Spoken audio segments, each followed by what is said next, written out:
Well, welcome back to another episode of the Grow Your Clinic podcast. My name is Jack O'Brien, and I've got another guest with me here today. In fact, clinic owner, back shining light on clinic owners doing amazing things. And this one will be super interesting for you folks. Back in the saddle for her second appearance on podcast. We've got Jasmine Hulls of Physio Group Southwest. Jazz, welcome. How are you? Great. Thanks for having me, Jack. It's good to have you. And for those listening, the couple of things I wanted to remind you. One, head over to clinicmastery.com/podcast for any of the notes, links from this episode, as well as the opportunity to get in touch with us if you need help or to do the Assess Your Clinic podcast. But also, if you're listening to this, you can now watch snippets of the podcast over on YouTube. And today, if you're watching, you'd see that we're coming to you from the fireside, in fact. And I'll just leave that one there. You'll have to check out the video to suss it out. But it's a fireside chat with Jazz Hulls today. So, Jazz, what we're going to get into today is your clinic owner journey over the last 12 months since we last spoke on the podcast. There's been a little thing called coronavirus happen. And, you're in regional Western Australia. And so there'll be some interesting insights to gain from that. But predominantly what I want to talk about today is the fact that your clinic is now a certified Great Place to Work. Is that right? That's correct. Yes. What a title. Yeah, it's pretty cool. It is very cool. So we're going to unpack all that. But before we do, you don't escape. I've got the standard questions for you. So number one, what are you reading right now? Okay. Kind of just finished 3 books. So I like to mix it up a bit. So I definitely am an audiobook person. So when I'm driving between the clinics, that's my thing. So just finished High Performance Habits by Brendan Burchard, Your Oxygen Mask First by Kevin Lawrence, and Getting Things Done by David Allen. There's some good classics, and I've already read them a couple of times, but revisiting them because I guess there's a bit of a theme linking the 3 of them. So productivity is something that I'm really working on. I'm a bit of a perfectionist / procrastinator. So I've just been feeling really quite overwhelmed with the workload in terms of the business, but also family load. So I'm really working on self-care, family, and also working smarter, not harder, and being efficient. Well, those books are they're perennials, so they'll be super useful, no doubt. Yeah. Okay, number 2, who inspires you? Oh, so this, I could list hundreds of people here, many people, but I guess like most people, my family, my husband is really clever, really level-headed and logic in his thinking, and he's a really great leveler for me, who's probably more of an emotional thinker. So he's a really great source of advice and support and pushes me to be my best. My kids absolutely inspire me to be better and better for them every single day. So working on that. But professionally, have heaps of people around me. Obviously, the CM team and community is huge. Also doing some coaching with Jem Fuller and some other personal coaches as well, who are really helping me with mindset. But probably along the lines of the topic today is Tristan White. He has been a huge inspiration to me. I've been stalking him, I guess you could say, for many years. Likewise. Yeah. So he's been really inspirational to me because it's always blown me away how he has built such an amazing team and business in an aged care industry where it's like, it's not the sexiest role for most physios. True. And it's just blown me away how he's managed to recruit, retain, and build such a successful business in that industry that's typically quite hard to build. So yeah, huge inspiration for today's topic from him. Yeah, no doubt. I love that. Number 3, what did you want to be growing up? Always something to do with helping people. Nurse was on the list, doctor, that kind of thing. But when I was 15, I did work experience with a physio, and that was it. That's absolutely what I wanted to do. So yeah, went for it from there. Love that. And finally, what's a motto that you're currently living by? Yeah, I like that currently, because I think my motto's probably change as I grow and develop. So at the moment, the motto I'm really trying to live by is to focus on all the blessings that we have in life, all the positives, focusing on what we can influence and control. And I guess it's all about mindset, the fact that our brains are extremely powerful and we can choose our thoughts and therefore how we feel. So I'm really focusing on choosing my mindset every day. So good. So that's actually a really good segue. So, over in the western part of Australia, you guys haven't been immune from COVID. Obviously, everyone suffers through it differently and navigates through it differently. But I'm interested, what's the journey of the last 12 months been like for you, for your clinic, and then for you as a clinic owner? Yeah, so look, obviously in WA, we've, been blessed compared to the rest of Australia. And that's I guess been something that's always on my mind is, we've probably had partly the opposite problems to everyone else. We initially, when COVID really hit, we were probably facing similar situations to everybody else and looking, staring down the barrel of not knowing how long the lockdowns and all this was going on. That was probably the lowest point in probably my whole entire career, having to go to my team and just say, look, I don't know how long we've got. I don't know how long I can support you, and, having to trim down hours and, basically face to face telling them, I don't know how long I can support you and your family financially.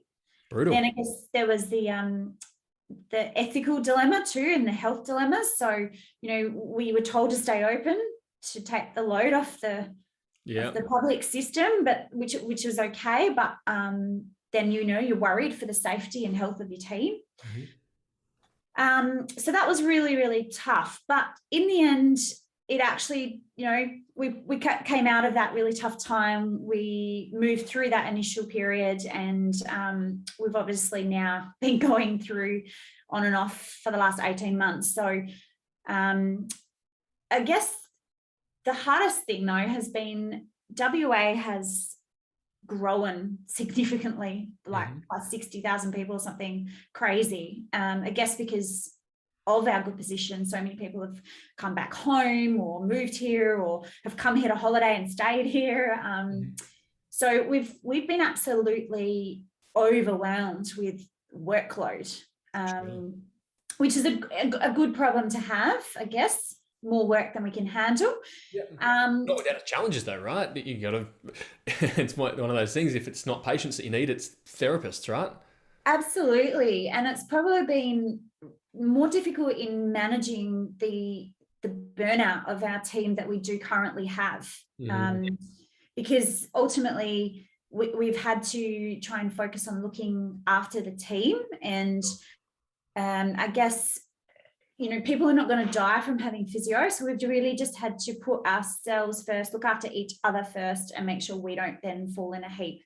What are some of the things that you do to prioritize yourselves? Yeah, so look, I have struggled with that sometimes. Sometimes it's really hard to say no when you're a healthcare professional. I think we would all resonate with that to different degrees.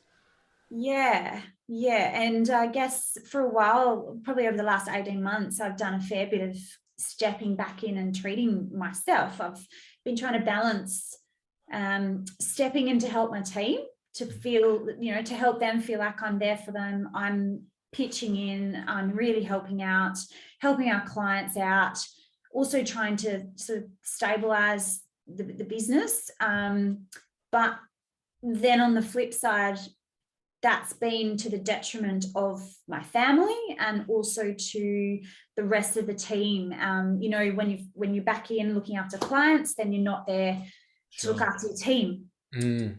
And we have probably found that's significantly affected our culture and our team. So yeah, there's been challenges there, but we're certainly, I'm trying to put in place more boundaries for myself personally, Mm-hmm. and then also helping my team to put those boundaries in place for themselves as well. You know, not squeezing clients in, not staying back late, not doing extra hours, Mm-hmm. and trying to put our self-care first.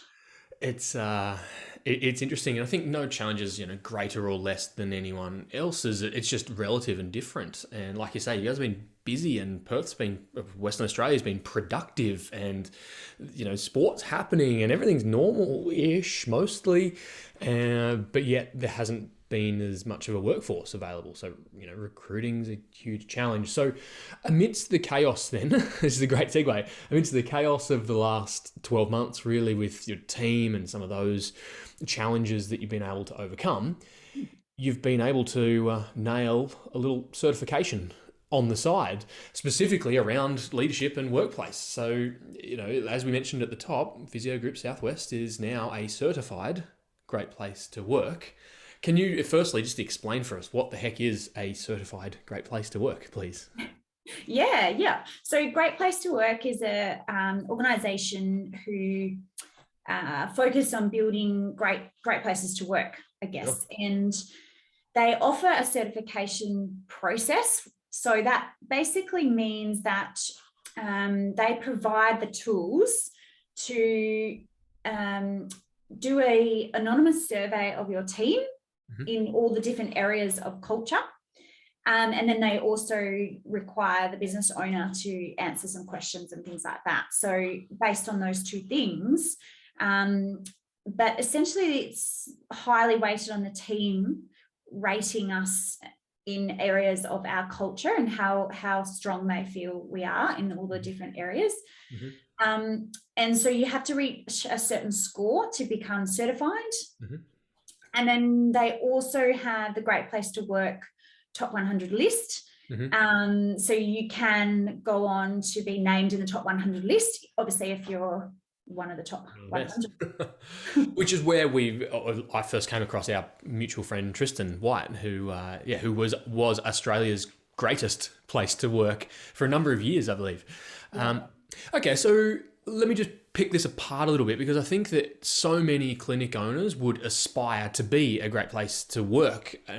We are so passionate at Clinic Mastery about helping clinic owners like yourselves, and I know I've had the privilege of doing the journey with you personally around leading inspired teams and amplifying our impact and ultimately building clinics for good.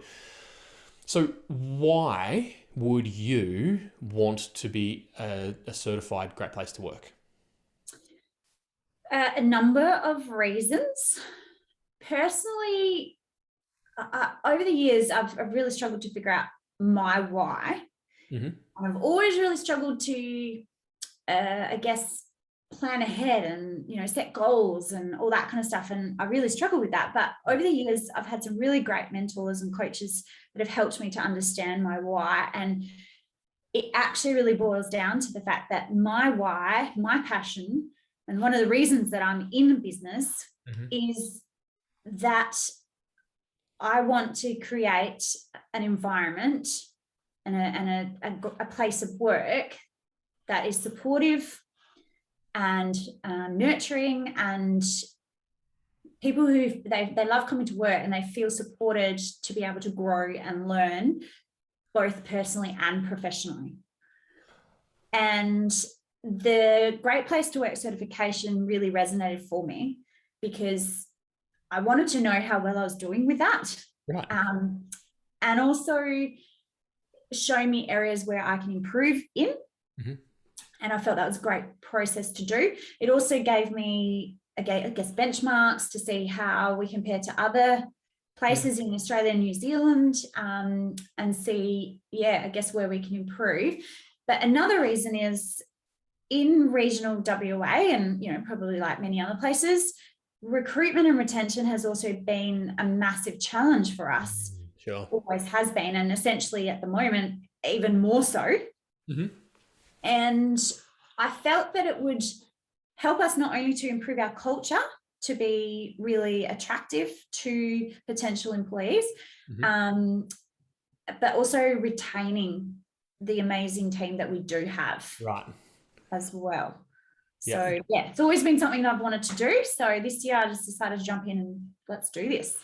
I love it. It's such a great why. And I'm just thinking about the clinic owners who are listening in, who are going, yeah, that's me. You know, we get into healthcare because, as Shane Davis would say, we overwhelmingly want to help people, or our version of wanting to help people. And often as clinic owners, that progresses to wanting to help our team, help more people.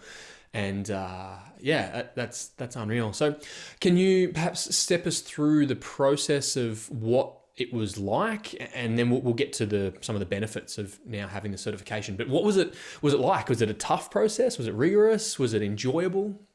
It was really easy, actually. Great Place to Work is amazing. They are super professional.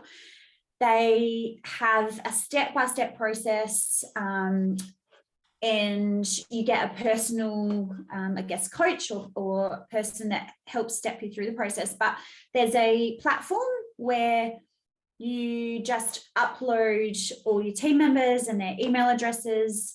And then there's a timeline of things that you need to do, because there's obviously a date that it needs to be in by. And then you can set the date that the survey gets sent out to all the team. And there's a date that they need to complete that by. And most of the team said it probably took them maybe 10 minutes at the most to complete it.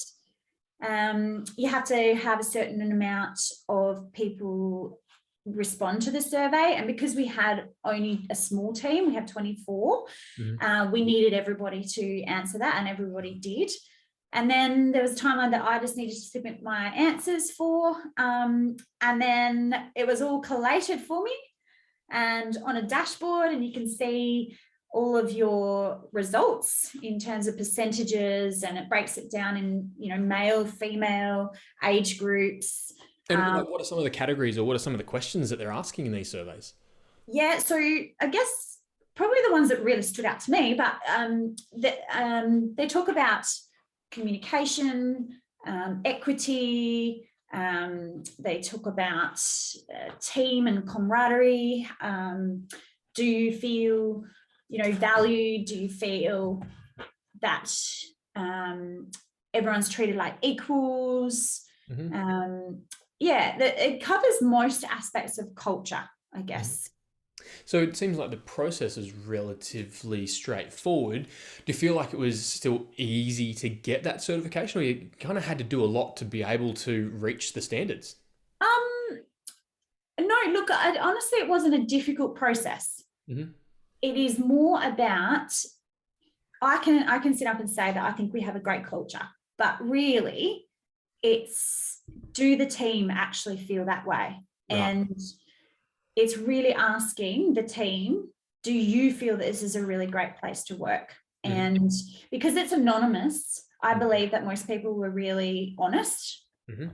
And I guess if every single person in the team feel that it's an amazing place to work, then that's, I guess, telling the real truth. Pretty good indicator, yeah. So what was the team's reaction when you broke the news to them? Well, actually, firstly, what was your reaction when you get the phone call or the email? And then what was the team's reaction?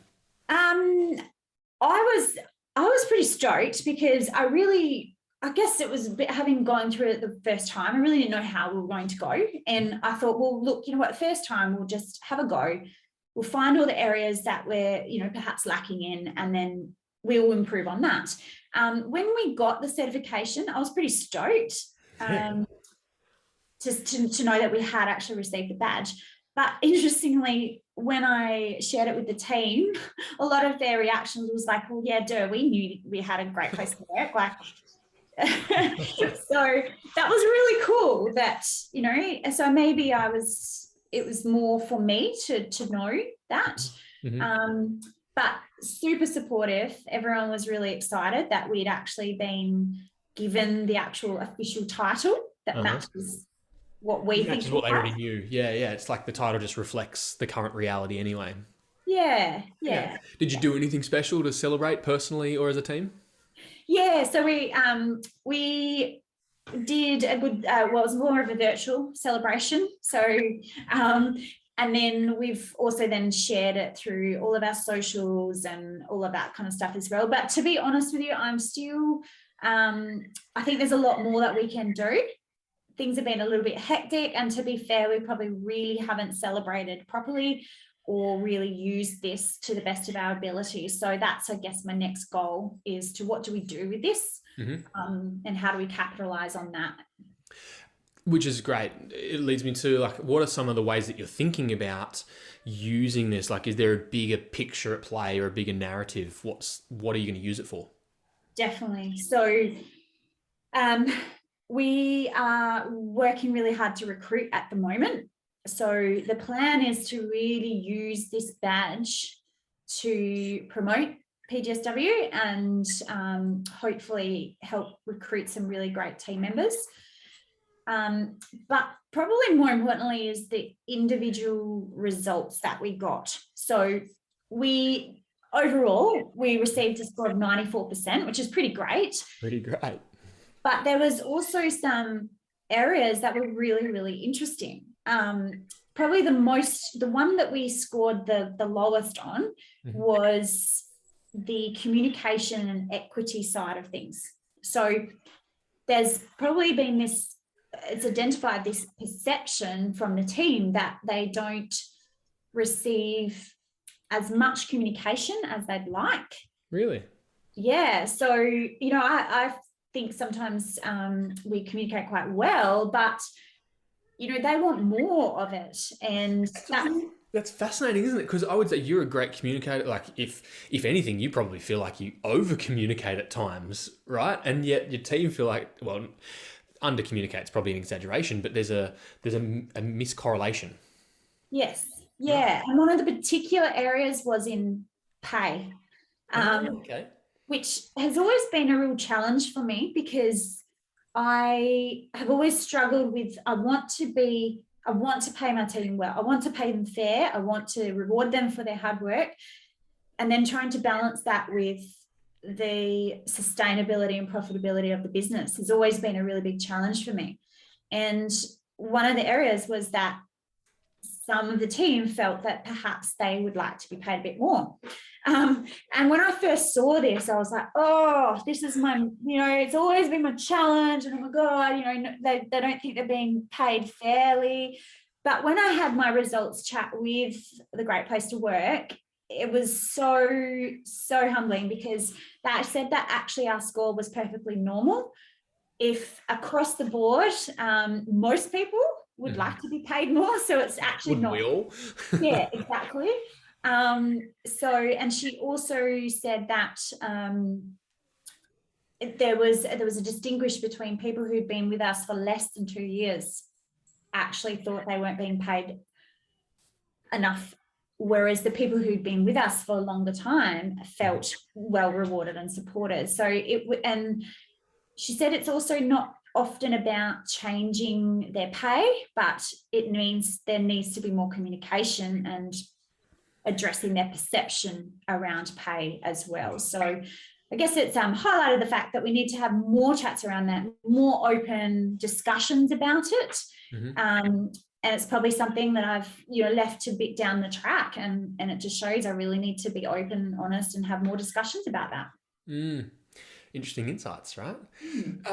What else about the recruitment? I think I really love it because, when we're all trying to recruit, in some senses, a physio clinic is a physio clinic is a physio clinic, but now you've got a point of difference, right? Is that something that you're looking to really leverage?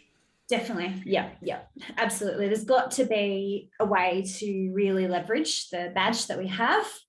And yeah, you're right. At the moment, if you look on, on all the job sites, there's just hundreds of jobs floating around every day on social media. So we really have to stand out from the crowd. So yeah, I guess really utilizing that badge and showing. Do you have in mind what type of physio or what type of practitioner, really, it doesn't matter the profession, but what type of practitioner that a Great Place to Work would resonate with? Yes, definitely someone who's looking for that culture, that workplace that is supportive, nurturing, focusing on personal and professional development, and someone who is not necessarily chasing, the money side of it. They're really wanting that environment is, I guess, probably the person that would be hopefully attracted to us. Right. And I think, most clinic owners would say, or they would hope that they've got a great place to work and, put that in the job ad. But now you've got this kind of external objective measure that, yes, it's certified. Jazz, what would you say to a clinic owner who's never heard of Great Places to Work or the certification? Maybe they're thinking about going down that path. What would you say to those clinic owners? Yeah, look, so I'd be happy to talk to anyone who is interested in doing it, because I guess that not knowing the process and thing was probably what delayed me doing it, and thinking it's this really big deal to do the process. So I spoke to Tristan White, and he chatted me through the process, and he shared with me some of the benefits that it's had for them too. So yeah, definitely maybe chat to someone who's done it before, but also I think just jump in and do it. It's something that you get a lot of benefit out of, and I guess the process is nowhere near as intense as I thought either. If I can just press a little bit more, you said you were unfamiliar with the process, and that probably put you off. Yeah. If I may ask, was there any kind of self-doubts, or I'm just a country clinic, or I'm not good enough? Like, was there any of that imposter syndrome at play? Yes, a little bit, in terms of, well, yeah, who am I to, go into a competition to be in the top 100, businesses in Australia, New Zealand, but in another sense, no, not really, because it's not necessarily why I was doing it. I mean, it would be amazing to be listed in the top 100, but I really just wanted to see, where are we, like, in comparison, what are our gaps, and how can I use this to really improve? Which is such a humble place to come from. Like you say, it's not about competition, really. It's more about self-awareness, self-development, and recognition of a team that has already created an amazing place to work, and now someone else can just verify that, right? That's right. And, in August, early August, they did the announcement, and we did it virtually this year. And it was really cool to actually watch and see all the other businesses. And it's really inspirational. It gives you something to go, wow, like, I really want to be like that, or do that, or they're doing something really amazing, and really sort of take that on board as well. You get to open your mind and broaden your mindset, which I guess is part of what Clinic Mastery does. That's, really what started my process. And the 0 to 100 broadens us even further. It's not just health businesses, it's all businesses. So I think we can learn something from all other industries as well. I love that. Hey, have you had any parting words of wisdom for clinic owners who are thinking about being a great place to work? What would you say? I think go for it, do it. It's definitely given me some really good insights. It's amazing to be able to have the badge, and I can't wait to really utilize that to the best of our ability. Yeah, I think go for it. So good. Hey, you mentioned if clinic owners wanted to get in touch with you, they could do that, or maybe they want to check out PGSW. Can you give us some of the handles or emails or URLs of how we can do that? Yeah, absolutely. So our website is www.physiogroup.sw.com.au. If you're in Clinic Mastery, you can Slack me, direct message. But also my email is j.hulls@physiogroup.sw.com.au. So happy to chat. Awesome. And folks, we'll make sure we link all that up over at clinicmastery.com/podcast, the usual place for all the links, handles, and URLs. Jazz, that's phenomenal. I want to, publicly acknowledge your hard work and diligence and faithfulness to your team. You're an absolute credit to yourself and your family, and you really embody and live out our Clinic Mastery values. So thank you so much for being a great place to work and for joining us on the Grow Clinic podcast today. Thank you, Jack, and thanks to the CM team. You guys have really been the catalyst for me to grow and learn. So thank you, guys. So much love.